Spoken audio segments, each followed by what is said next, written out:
dear beloved, Boss Mike Cervera. Nampasi ni Senator Erwin Tulfo ang mga nandawit sa kanya sa flood control scandal.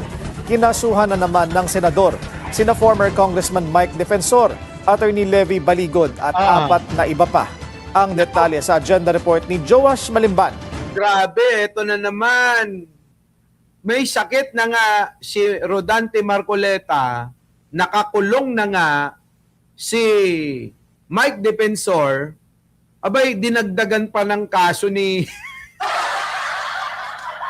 Wala rin patawad, sadista rin to si Erwin Tulfo, no? Abay, mga kababayan, hindi daw niya matanggap yung pagkakadawit niya na nakatanggap daw ng mali-maletang pera. Abay, pinaglalaban niya. Hindi ko, ginawa yan. Hindi nangyari yan.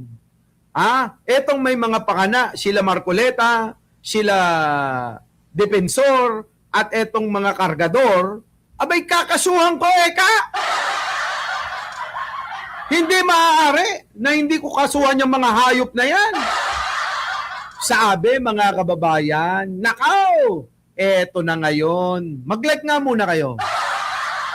Mag-like nga muna kayo. Sa mga hindi pa nakakapag-like dyan, nagagalit na si Nick Candido. Mag-like kayo, mag-like kayo. Diba, no? Sabi ni Axel Bartolomeo, ay nako, wala pa siya 1/4. Ayawan ko dyan, bahala na nga kayo. Ito na. Nahaharap na naman sa panibagong reklamo sina Attorney Levy Baligod, former Congressman Mike Defensor at dalawa sa 18 Maleta Boys. Ngayong araw kasi, nagsampa muli ng... Wala si Marcoleta, naawa kay Marcoleta ito. Hindi pala kasama. Tama natin, hindi kasama si Marcoleta, mukhang naawa si Erwin Tulfo, grave oral defamation complaint sa Mandaluyong City Prosecutor's Office si Senator Erwin Tulfo. Kaugnay pa rin yan ng mga paratang na tumanggap daw siya ng mali-maletang kickbacks sa DPWH infrastructure projects. Nakabase ang pinakabagong reklamo sa ginanap na unauthorized Blue Ribbon Committee hearing noong June 16. Unauthorized. Hindi otorisado yung pong hiring-hiringan nila na kung saan ay walang dumating na mga senador. Tinabla rin nila Marcoleta ito Hindi ganit Tulfo. Pawang kasinungalingan ang mga alegasyon at may layon lang aniyang sirain ang kanyang pangalan. Bilang party list representative daw kasi noong 19 Congress, hindi naman siya nagkaroon ng kahit na anong infrastructure project. Kita nyo, hindi pala nagkaroon ito ng infra project. Baka naman na Senator Erwin hindi nga infra. Baka naman may iba. Baka naman may iba, mga procurement ang project mo. Halimbawa, namigay ka ng mga gamit sa ospital, X-ray, mga ganyan, MRI machine. Baka naman ganun. Nagtatanong lang tayo. Hindi nga infra, baka may mga procurement, yung pagbili ng mga proyekto na kagamitan sa ospital, sa eskwelahan, sa mga barabarangay. Hindi kaya ganon. Nagtatanong lang tayo baka doon tuloy. Tatanggap ng maleta. Wala nga akong flood control. Sana nung unang hearing ko lang ng flood control, doon yung pangalan ko. Wala man lang name ko sa GA since 2023 when I became a congressman. Bukod kina Baligod, Defensor, dalawang Maleta Boys na sina Jeron Valderrama at... Nako, mga kababayan ko, si Ludovica pala, dali rin, mga bata ni Defensor yan etong nagngangalang Jeron Valderrama, Bernard Gumban, Virgilio Garcia, at etong si Ludovica, at etong si Defensor. Nako, mga kababayan ko, niyari ng kaso ni Erwin Tulfo. Bernard Gumban, dawit din sina Quezon City Councilor Ranulfo Ludovica at Attorney Virgilio Garcia. Una na naghain si Tulfo ng defamation complaint laban sa tatlong Maleta Boys noong nakaraang buwan. matapos siyang akusahan na tumanggap umano ng 2 delivery ng male-maletang pera sa kanyang bahay sa Green Hills. Nako po. Para sa agenda, Grabe no, mali-maleta daw.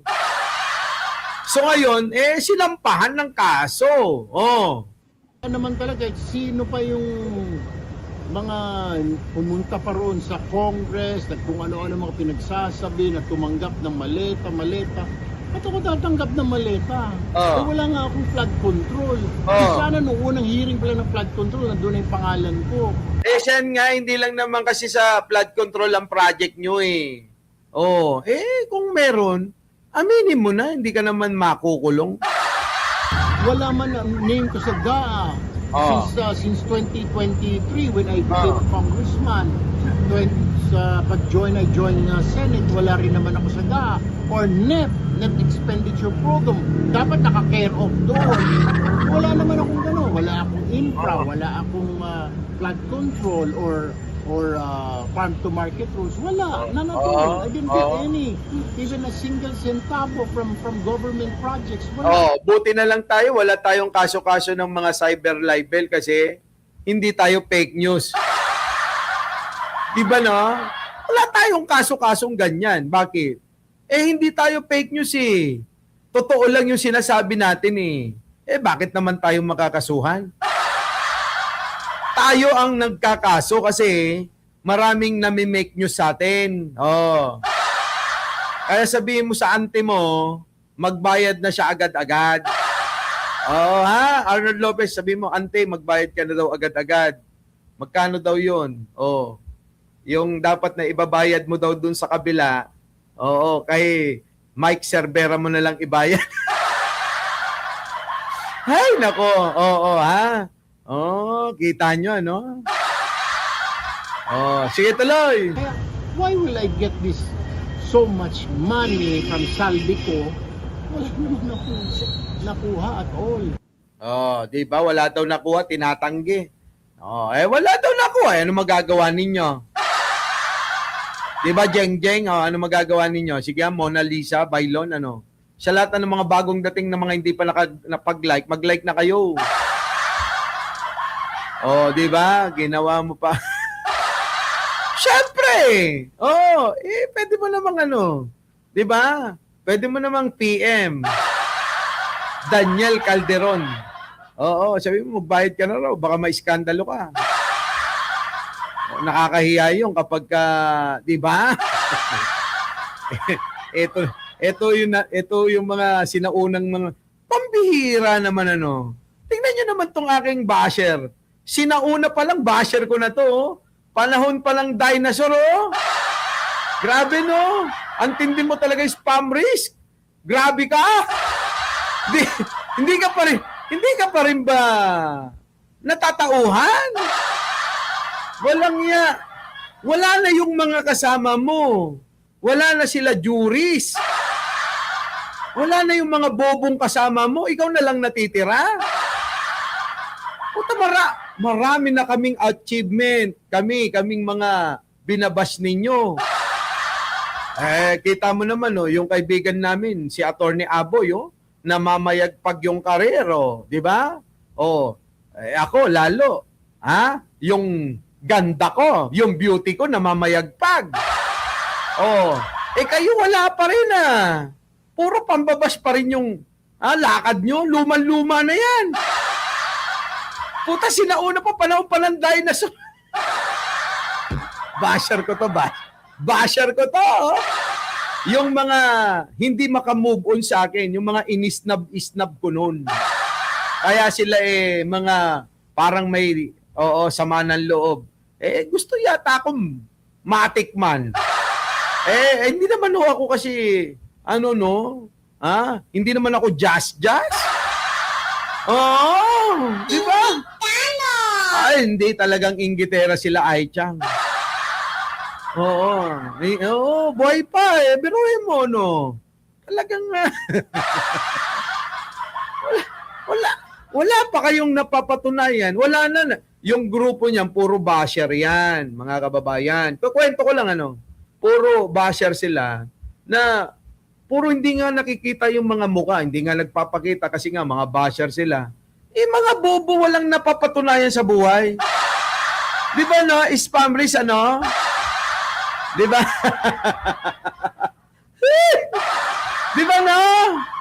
Dati pa kayo di ba idol nyo si Mangusin? Idol ng mga, kung di ba naman mga bobo, tanga yan, di ba? Idol nila si Norman Mangusin. Sino ba naman ang tao na matino na iidolo kay Norman Mangusin? Oh, di bobo nga. Oh, ayaw nila, kailangan daw ipagtanggol si Norman Mangusin kasi daw totoong tao at gwapong-gwapo daw sila. Utang inang itsura yan ni Norman Mangusin, ano? Matindi, oo. Matindi ang mga pagkahumaling. Oh, eto na, nako, bad news. Eto na, mga kababayan, ha? May bad news tayo! Ano yung bad news, Boss Mike? Eto na, bad news. Ng Lapu-Lapu City Cebu Regional Trial Court ang kontratistang si Sara Diskaya na makapagpiyansa ho ng 1 million pesos. Ito ho ay kaugnay sa isa niyang kaso ng malversation of public funds at paglabag nga ho sa anti-graft law dahil nga sa umano'y ghost project sa Davao Occidental. Pinayagan din ng korte na makapagpiyansa ng 300,000 pesos ang finance officer ng DPWH dyan nga ho sa area na yan. Oy, wag nyo nga magagalit sa inyo, ibabas kayo na spam race. Huwag nyo inaano yung idol niya, gwapong-gwapo sila dyan. Oo. Ay, nako. Huwag niyong ginaganon. Hayaan nyo na nag-idol nila si Norman Mangusin. Sabi ko sa inyo, pag nakita nila yun, kahit saan, magpapabengbang yung mga yan Oo, ganyan sila kahumaling kay Norman Mangusin. Oo. Ito na. Ba Sara Diskaya pinayagang makapagpiyansa. Sabi ho ng RTC Branch 27, hindi pa rin sapat ang ebidensyang iniharap ng prosecution para manatili sa kulungan sina Diskaya habang nagpapatuloy ho ang paglilitis. Gayunpaman, hindi pa rin naman pinagbigyan ng korte ang petisyon ng 8 iba pang akusado na makapagpiyansa dahil mas matibay umano ang ebidensyang iniharap laban sa kanila. Yari mga kababayan, ano? Yari, oo. Tingin ko naman eto lalabasan pa uli ng mga warrant ito. Tsaka yung abogado niya kasi barkada ko si Attorney June Samaniego. Oo, magaling ang abogado. Di ba? Minsan nga interviewin ko yon si Kuyang June. Interview natin. Kuyang June, pwede ka bang ma-interview? Nananawagan kami kay Kuyang June Samaniego. Opo. Kung nakikinig ka, magpa-interview ka. Yan ho, masamang balita, mga kababayan. Nakapagpiyansa. Karapatan niya ho yun magpiyansa at pinaboran naman ng korte. Wala na tayong magagawa doon, mga kababayan. Wala na tayong magagawa. Nakaw! Ngayon, mga kababayan, ano pa nga ba? Magkita-kita po tayo mamaya. Meron pa tayong susunod na live. Inaanyayahan ang lahat ng mga bashers. Sila Argo, sila Leong Guerrero, si Spam Risk. sabi mga kababayan, sinungaling talagang mamang yan. Di ba? Ano ba yung sinungaling ko? Totoo namang mga basher lang kayo. Wala nga kayo napapatunayan sa buhay nyo. Ano na ba napatunayan nyo sa buhay nyo, Aber? Sige nga, paki-comment nga. Sige nga. Ayun, tingnan mo, nandun sa likod ko. Ayan ayan yun, paper bag, 2. Buyer yan. Ito, yung Rolex na hindi ko na sasabihin kung ano. Sige na, root beer at saka Pepsi. GMT, Master, 2, may buyer ako mamaya. Magkano kikitain ko dyan? Limpak-limpak na naman. Di ba? Kasi kayo, magsumikap kayo. Huwag kayong umaasa lang sa gobyerno. Di ba, Bambina? Asa lang kayo ng asa sa gobyerno. Pag hindi kayo natulungan, magagalit kayo, magwawala kayo. na para kayong sinasaniban ni Norman Mangusin, ano? Huwag ganon.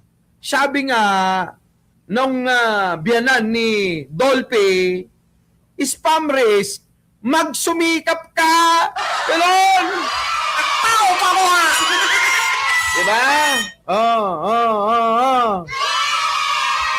PM mo ko.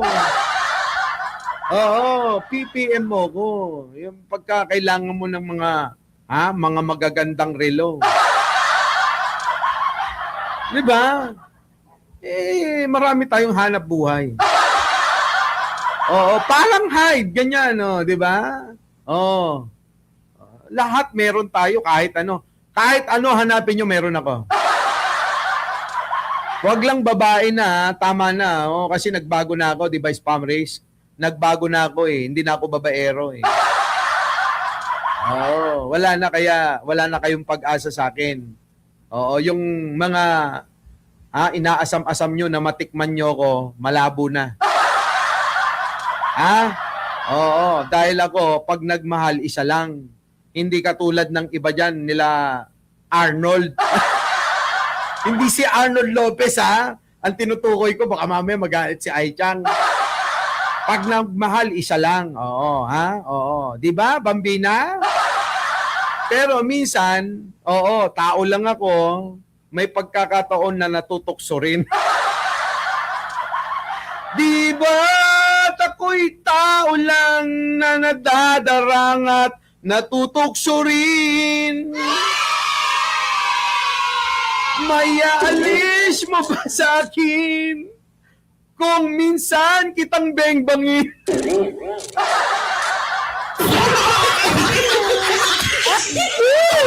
Grabe, masaya. Hoy, maging masaya lang tayo, Maging masaya lang. Grabe. Muli, mga kababayan, kita-kita po tayo mamaya. At sana'y napasaya ko kayo. Kahit wala ho kayong napulot, na aral dito, ang mahalaga, napatawa, napangiti, napahalakhak, at nabuhay ko ang inyong mga dugo. Diba? Oo naman, team loyal tayo, Kaya huwag kang sasama sa akin. Muli, mga kababayan, ako po ang inyong lingkod, wala nang iba. Mike Cervera po, laging nagsasabing, mahalin natin ang ating kapwa, pagdasal po natin lagi ang ating bansa.